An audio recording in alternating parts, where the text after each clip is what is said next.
आइए आज देखते हैं कि जो भी वास्तविक संख्याएं हैं क्लास 10th बोर्ड एग्जाम के लिए आपके बहुविकल्पी प्रश्न हैं, आज उनको हम लोग क्या करते हैं, सॉल्व करते हैं। देखिए, वास्तविक संख्याओं के जितने भी प्रश्न बोर्ड एग्जाम में आए हैं वो उन सारे प्रश्नों को हमने क्या किया है, कलेक्ट किया है। और जो ओमार सीट पर आपको गोला करने के लिए 20 नंबर मिलेंगे। तो वास्तविक संख्याओं से जो जो क्वेश्चन आपके आ चुके हैं, PYQ कह सकते हैं, प्रीवियस ईयर क्वेश्चन कह सकते हैं। तो आइए देखते हैं पहला प्रश्न क्या है। देखो, कह रहा है कि संख्या 132 के अभाज्य गुणनखंड लिखिए, क्या होंगे। तो अभाज्य गुणनखंड निकालना आप लोगों ने कहाँ सीखा था? आप लोगों ने सीखा था कक्षा 8 में। तो कैसे निकालते हैं? 132 को लिखते हैं और ऐसे लाइन खींचते हैं और 2 से इसे काटेंगे। 2 छंग 12, फिर 1 बचा, 2 छंग 12, फिर 2 से काटेंगे, 2 तिया 6, 2 तिया 6। अभाज्य गुणनखंड का मतलब है कि वो संख्या अभाज्य होनी चाहिए। देखो, 2 अभाज्य संख्या है, 2 भी अभाज्य संख्या है। अब देखो 33 आ गया, 33 3 से कट जाएगा, 3 भी अभाज्य संख्या है। तो 11 तिया कितने हो गए? 33। अब बचा 11, तो 11 आ गया। तो देखो इसको अगर 132 को अभाज्य गुणनखंड के रूप में लिखना होता तो 2 गुणे 2 गुणे 3 गुणे 11 लिखते, और घात 2 बार हो तो 1 2 बार लिख देंगे, गुणे 3 गुणे 11 लिख देंगे। तो देखो ऐसा किस ऑप्शन में लिखा है? देखो इसमें 2 की घात 2 नहीं है, तो ये हमारा गलत हो गया। देखो 2 की घात 2 है, ठीक है, 3 है और 11 है, यही हमारा सही है। बाकी देखो ये इसमें घात 3 आ गई, इसलिए ये गलत है। और इसमें घात कितनी आ गई? 2 की घात नहीं है, 3 की घात 2 लिखा है, तो इसलिए गलत है। तो आपका बी वाला ऑप्शन इसमें क्या हो गया? सही हो गया। आइए अब देखते हैं कि आपसे इसमें क्या पूछा है। ये 2023 में प्रश्न पूछा गया था बोर्ड के एग्जाम में। इसमें पूछा गया है आपसे कि आप बताइए कि 400 के अभाज्य गुणनखंड करिए और अभाज्य गुणनखंड में घातों की संख्या क्या होगी। तो सबसे पहले हमें क्या करना पड़ेगा? 400 के अभाज्य गुणनखंड करने पड़ेंगे। तो देखो 200, 2 दूनी 4 और 2 जीरो आ गए। फिर 2 से करेंगे तो 100 आ जाएगा। फिर 2 से अभाज्य गुणनखंड करेंगे तो 50 आ जाएगा। फिर 2 से अभाज्य गुणनखंड करेंगे तो 25 आ जाएगा। फिर 5 से करेंगे तो 5 25 आ जाएगा। 5 एकम कितना आ जाएगा? 5 आ जाएगा। तो देखो अगर हम 400 के अभाज्य गुणनखंड के रूप में लिखना चाहें तो देखो 2 कितनी बार आया है? 4 बार आया है, तो 2 की घात 4, और गुणे में 5 कितनी बार आया है? 2 बार आया है, तो 5 की घात 2। लेकिन हमसे ये नहीं पूछा था कि उसके अभाज्य गुणनखंड बताइए, हमसे पूछा था कि अभाज्य गुणनखंडों के घातों का सम बताइए। तो घातें कितनी है? घात है एक 4 है, और एक कितनी है अभाज्य गुणनखंड की? 2 है। और 4 और 2 को अगर हम जोड़ेंगे तो हमें कितना मिलेगा? देखो 6 मिलेगा। तो देखो 5 पहला तो है नहीं, दूसरा सही है, तीसरा क्या है? गलत है, और चौथा भी क्या है? गलत है। तो जो 6 है वो घातों का सम है। तो इस तरीके से हमने दूसरा भी प्रश्न आपका कर लिया है। आइए अब तीसरा प्रश्न देखते हैं। तीसरे प्रश्न में आपसे क्या कह रहा है? तीसरे प्रश्न में आपसे कह रहा है कि संख्याएं 182 और 78 का मासा ज्ञात कीजिए। देखो मासा ज्ञात करने के लिए सबसे पहले देखो, एक तो आपकी यूक्लिड विभाजन लॉगरिथम थ्योरम थी, उससे लगा सकते हो कि 78 से 182 को भाग करो। 2 संख्याएं तो उसी को लगाइए, आप लोगों ने सीखा है। 78 से किसको भाग करेंगे? 182 को। या ऐसा करो, इसके अभाज्य गुणनखंड कर लो, दोनों तरीके सही है। तो 182 के हम लोग क्या करेंगे? अभाज्य गुणनखंड करेंगे। तो काट देंगे, 2 नेम 18 और 2 एकम 2। अब देखो ये किससे कटेगा? 3 से कट जाएगा। 3 से नहीं कटेगा।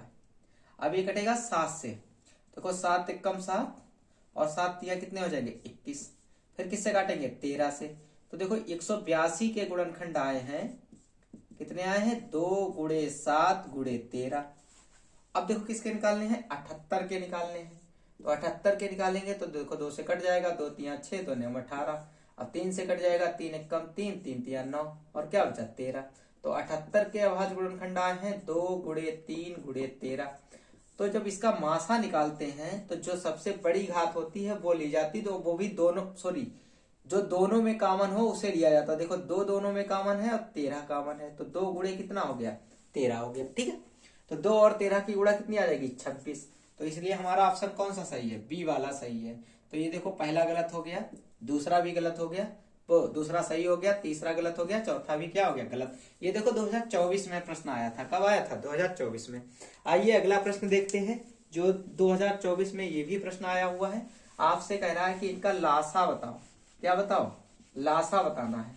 तो लासा बताने के लिए सबसे पहले हमें क्या करना पड़ेगा? अभाज्य गुणनखंड करने पड़ेंगे। किसके किसके? 15 के करने पड़ेंगे। तो 15 के कर लेते हैं। देखो 53, 15, 5 ऐसे ही रहेगा। तो देखो 15 के अभाज्य गुणनखंड क्या आ गए? 3 गुणे 5 आ गए। फिर उसके बाद 18 के गुणनखंड करेंगे तो 2 9 18, 3 3 9, 3 1 3। तो इसके 18 के अभाज्य गुणनखंड आए 2 गुणे 3 की घात 2, जो रिपीट होगा उसकी घात के रूप में लिख देंगे। फिर उसके बाद आएगा 24। तो अगर हम 24 के अभाज्य गुणनखंड करेंगे तो 12 दूनी 24, 6 दूनी 12 और 2 तिया 6 और 3 1 3। तो अगर हम 24 के अभाज्य गुणनखंड करते हैं तो 2 की घात 3 लिखेंगे और गुणे में 3 लिखेंगे। अब जब हम लासा लेते हैं, लासा में जो सबसे बड़ी घात होती है, तो देखो 2 की सबसे बड़ी घात 3 है तो 3 ले लिया। फिर देखो 3 में देखो 3 की सबसे बड़ी घात 2 है तो 2 ले लिया और 5 बचा। इसकी गुणा करेंगे 8 गुणे 9 गुणे 5, 9 8 72 और गुणे 5। तो 72 और 5 की गुणा करेंगे तो 360 आंसर आएगा। तो हमारा कौन सा ऑप्शन सही है? डी वाला सही है। अब आइए आपका देखते हैं पांचवें प्रश्न में आपसे क्या कह रहा है। पांचवें प्रश्न में आपसे कह रहा है, देखो पांचवा प्रश्न जो है ये सूत्र ही लिखा हुआ है। सूत्र क्या होता है कि अगर दो पूर्णांक आपके पास हो तो दो पूर्णांकों का जो गुणनफल होता है वो उनके लासा और मासा के गुणनफल के बराबर होता है। मासा के गुणनफल के क्या होता है? बराबर होता है। तो देखो ये तो हो नहीं सकता, ये जो है वो मासा और उस संख्या के गुणनफल के बराबर है, गलत। दो संख्याओं का गुणनफल सही है, यहाँ पे मासा का गुणनफल होना चाहिए था तो नहीं है, तो ये भी गलत। बी संख्या लिखी है, मासा का गुणनफल लासा का गुणनफल, तो ये भी गलत है। यहाँ पे लिखा है ए और बी दो पूर्णांकों का गुणनफल है, उन्हीं दो पूर्णांकों का मासा और उन्हीं दो पूर्णांकों का गुणनफल लिखा हुआ है। तो हमारा डी वाला ऑप्शन क्या है? सही है। तो इस तरीके से हमने क्या किया, ये 23 में पांचवा प्रश्न जो है वो 23 में आया था। तो ये सब रिपीट वाले क्वेश्चन हैं, तो इनको हम लोगों ने क्या किया है? कर लिया है। आगे देखते हैं। देखिए छठे प्रश्न में क्या कह रहा है कि निम्नलिखित संख्याओं में कौन सी संख्या जो है एक परिमेय संख्या है। तो देखिए परिमेय संख्या के बारे में आप जानते हैं कि अगर कोई संख्या p बटे क्यू के रूप में लिखी हो, p कामा क्यू क्या हो? पूर्णांक हो, q बराबर 0 ना हो। अच्छा, अपरिमेय संख्या क्या होती है? जो परिमेय संख्या के रूप में ना लिखी जा सके उसको कहते हैं। देखो ये दो बार क्वेश्चन रिपीट हुआ है, एक बार नहीं, कितनी बार? 2 बार। 2025 में आया और 2024 में आया, मतलब 24-25 2 बार लगातार आ चुका है। तीसरी बात भी आ सकता है। तो देखिए इस क्वेश्चन को करने से पहले हमें क्या करना पड़ेगा? पहले हमें कुछ नियम सीखने पड़ेंगे। वो नियम क्या है? अगर हमारे पास कोई दो अपरिमेय संख्याएं हैं और दोनों अपरिमेय संख्याओं को जोड़ किया जाए या घटाना किया जाए तो परिमेय भी आ सकता है, अपरिमेय भी आ सकता है। तो हमें यहाँ पे सावधान रहने की जरूरत है। अगर हमारे पास दोनों परिमेय संख्याएं हैं, अपरिमेय संख्याएं, तो उनको जोड़ें और अगर घटाएं तो बड़ा ध्यान रखें, उसमें परिमेय भी आ सकता है, अपरिमेय भी आ सकता है। आइए देखिए कैसे। देखिए 5 + √3 अपरिमेय संख्या है, 5 - √3 अपरिमेय संख्या है। इन दोनों को हमने जोड़ा तो √ से √3 कट गया, 5 और 5 क्या हो गया? 10 हो गया। तो हमें एक परिमेय संख्या मिल गई। सेम हमने इसको घटाया एक परिमेय से परिमेय को, तो 5 + √3। अब जब माइनस अंदर जाएगा तो माइनस के 5 हो जाएंगे और माइनस माइनस क्या हो जाएगा? प्लस। तो 5 से 5 कट जाएगा, 2 √3, एक अपरिमेय संख्या मिली। फिर देखो ऐसे सेम अगर हमारे पास दो अपरिमेय संख्याएं हैं, उनका गुणन करें या भाग करें तब भी परिमेय भी आ सकता है, अपरिमेय भी आ सकता है। हमने एक 2 अपरिमेय संख्या ली और √8 अपरिमेय संख्या ली। अब देखो इनको दोनों पे सेम घात है तो एक साथ ले सकते हैं। 2 8 16 हो जाएगा, 16 का वर्गमूल 4 परिमेय संख्या आ जाएगा। 2 और √3 की गुणा करेंगे तो 2 3 6 आ जाएगा, जो कि वो अपरिमेय संख्या है, वर्गमूल के बाहर नहीं निकलेगी।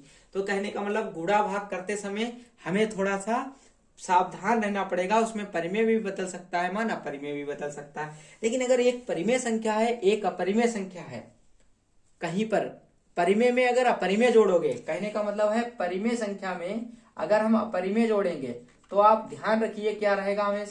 हमेशा अपरिमेय संख्या ही आपको मिलेगी। ठीक है, और चाहे अपरिमेय में परिमेय जोड़ोगे तब भी सदैव सदैव हमको क्या मिलेगी, अपरिमेय संख्या मिलेगी।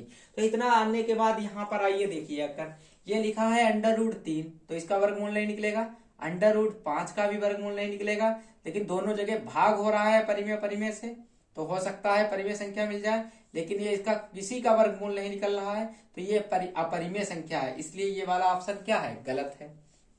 आइए यहाँ देखें, 2 भी अपरिमेय है, 3 भी अपरिमेय है, अगर हम गुणा करेंगे तो √14 निकलेगा, और 14 का वर्गमूल होता नहीं है, इसलिए ये भी कैसी संख्या है, अपरिमेय संख्या है, ये भी आंसर सही नहीं है।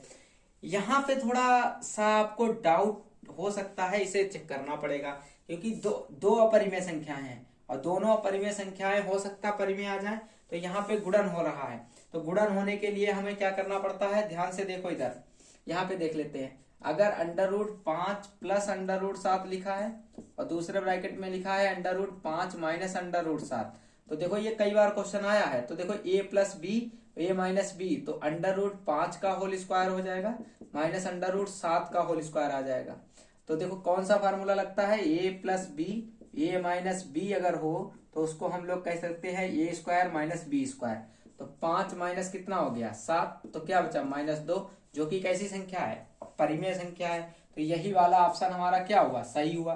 चलो आगे देख लेते हैं, ये वाला तो नहीं सही है, तो देखो इसके वर्गमूल कितने होंगे, 3 और 4, दोनों 2 का तो निकल आएगा, 2√3, तो ये भी अपरिमेय संख्या है। तो यही वाला ऑप्शन आपका क्या है, सही है, क्योंकि -2 आ रहा है। ये 2 बार क्वेश्चन रिपीट हुआ है, तो इसे ध्यान से देखना है। ठीक है, 24 में भी आया, 25 में आया, हो सकता है इस बार भी आ जाए, तो ध्यान से देखना। और यहाँ पे अगर संख्याएं बदल देगा तो आंसर ये नहीं आएगा, तब आपका बदल जाएगा। अगर यहीं पे आंसर क्या कर देता, -5 कर देता, वो 6 कर देता, तो ये भी अपरिमेय हो जाती, तो फिर क्वेश्चन कुछ और बनाता। तो इसे ध्यान रखेंगे, ध्यान से करेंगे। ठीक है, अगला देखो क्वेश्चन क्या है। अगले क्वेश्चन में कह रहा है निम्नलिखित में से कौन सी अपरिमेय संख्या है। पहले परिमेय पूछी थी, इस बार अपरिमेय पूछी है। तो देखो 25 का वर्गमूल हमको पता है क्या होता है, 5 p/q के रूप में लिख गया, मतलब ये परिमेय नहीं अपरिमेय संख्या है, अपरिमेय नहीं है। 81 का वर्गमूल होता है 9/1 लिख दिया, p/q के रूप में लिख गई, तो ये भी संख्या नहीं है। 5/3 दूर से दिख रहा है आपको कि परिमेय संख्या है, देखो ये क्या है, परिमेय, ये क्या है, अपरिमेय, इनका जोड़ क्या हो जाएगा, अपरिमेय। तो यही हमारा क्या हो जाएगा, आंसर हो जाएगा। तो ये हमारा आंसर क्या है, सही है। आगे देखिए 8वां प्रश्न भी ये 2024 में प्रश्न आया था। 25 ये भी 2024 में आया है, कह रहा है एक परिमेय संख्या और एक कैसी, अपरिमेय। देखो एक परिमेय हो दूसरी अपरिमेय हो, उसका अंतर करो चाहे योग करो, दोनों हमेशा सदैव कैसा रहता है, एक अपरिमेय संख्या ही रहती है। तो ये वाला ऑप्शन हमारा क्या है, बिल्कुल करेक्ट है। परिमेय नहीं हो सकती, अपरिमेय और परिमेय संख्या दोनों होती हैं, ये भी गलत है, क्योंकि दोनों नहीं, वो हमेशा क्या कहलाती है, सदैव अपरिमेय संख्या कहलाती है, शून्य भी नहीं कहलाएगी। तो इस तरीके से हमने ये मोस्ट इंपॉर्टेंट सवाल थे वास्तविक संख्याओं के, बहुविकल्पी जितने भी प्रश्न बन सकते बोर्ड में आए हुए थे, उनको हमने आपसे करा दिए हैं। आप इन्हें पढ़ते रहिए और ऐसे ही क्वेश्चन आपके बोर्ड के एग्जाम में आएंगे। ठीक है।